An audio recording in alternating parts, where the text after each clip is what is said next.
Welcome to సమస్య ఇక్కడ పరిష్కారం ఇక్కడ కార్యక్రమానికి. ఇప్పుడు మనం మల్కాజ్గిరి సర్కిల్ పరిధిలోని వాణినగర్లో ఉన్నామండి.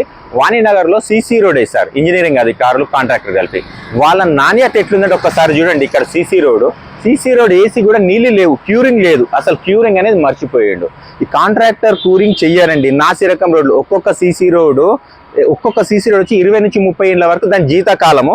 కానీ వీళ్ళు 3 ఏళ్ళు 2 ఏళ్ళు కొన్ని అయితే 6 నెలలకు పోయిన రోడ్లు ఉన్నాయి. ఎందుకంటే క్వాలిటీలో రాదు. ఇంజనీరింగ్ అధికారులకు, ఏఈకి, డిఈకి అండ్ ఈఈకి, డిప్యూటీ కమిషనర్కు అందరికి లంచాలు ఇచ్చి మేనేజ్ చేసుకోవాలి. చూడండి, లక్షలు ఖర్చు పెట్టి, కోట్లు ఖర్చు పెట్టి సీసీ రోడ్లు వేస్తుంటే వెళ్ళదు.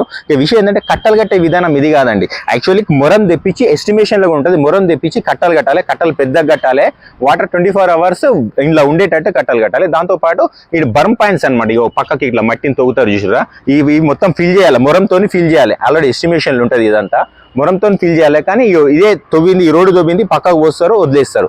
అది లాభమే. దాదాపు 1,00,000 వరకు దీనికి పెట్టుకుంటుంటారు వీళ్ళు. మళ్ళీ ఇదేంటంటే కట్టలు కట్టడానికి వీళ్ళు సపరేట్ మొరం తెప్పియ్యారు. ఇదే అనమాట, ఇదే పెట్టేసి ఈ తవ్విన దాన్నే కట్టలు కడతారు. అన్ని రాళ్ళు ఉంటాయి, కట్టలు సరిగ్గా ఉంటాయి. ఇవి చూడండి, అక్కడ వరకు మొత్తం ఎండిపోయింది. అసలు కాంట్రాక్టర్ ఏం చేయట్లేదు. ఏఈ పర్యవేక్షణ ఏది, వర్క్ ఇన్స్పెక్టర్ పర్యవేక్షణ ఏది, డిప్యూటీ కమిషనర్ పర్యవేక్షణ ఏది, ఈ ఎగ్జిక్యూటివ్ ఇంజనీర్ పర్యవేక్షణ ఏం లేదు. అందరికీ లంచాలు తీసుకోవాలి. అసలు మున్సిపల్ శాఖ లంచాలకు, అసలు మున్సిపల్ శాఖ పేరు తీసి లంచాల శాఖను పెట్టాలి. అట్లా వచ్చింది. ఇప్పుడు చూడండి అసలు రోడ్ ఎంత అధ్వానంగా ఉంది. దీన్ని సీసీ రోడ్ అంటే ఈ సీసీ రోడ్లో ఎండిపోయింది మొత్తం. అసలు ఏనేలే 2 డ్రమ్ములు పెట్టుకుంటాడు. సపరేట్ అవసరం అని కూడా పబ్లిక్ స్థానికులు నీళ్ళిస్తే పర్లేదు, ఇవ్వకుంటే ట్యాంకర్లు తీసుకొచ్చుకుని పోయాలి. ఆయన బాధ్యత ఎవరిది? కాంట్రాక్టర్ది. కానీ చెయ్యరండి. ఇగో ఇలా గ్రేటర్ హైదరాబాద్లో కాంక్రీట్ జంగల్ చేసారు.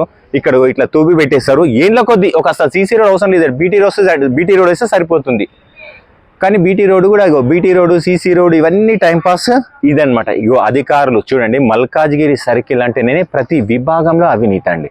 ఇక్కడ డిప్యూటీ కమిషనర్ కానీ, వేరే అధికారులు కానీ, ఎవ్వరు కానీ మొత్తం అవినీతి. జోనల్ కమిషనర్ పట్టించుకోరు, ఏసీల సల్లా కూర్చుంటాడు జోనల్ కమిషనరు, ఈ డీసీలు సల్లా కూర్చుంటారు. వీళ్ళక్కడ ఎంత జీతం 1,00,000 2 లక్షలు వస్తాయి, లంచాలు 10 లక్షలు వస్తాయి. ఇంకెందుకు తిరగాలి, ఎందుకు రిస్క్ తీసుకోవాలని కూర్చున్న కాడ డబ్బులు వస్తాయి. ఇంజనీరింగ్ అధికారులు ఇట్లా అవినీతి, మిగతా శాఖల అవినీతి అంతా. అన్ని విభాగాలు మొత్తం అవినీతికి పాల్పడి ఇప్పటికైనా ఉన్నత అధికారులు స్పందించి ప్రజల సొమ్ము దుర్వినియోగం కాకుండా క్వాలిటీతోని రోడ్లు వేసి వాటికి క్యూరింగ్ చేయాలని ఆశిద్దాం.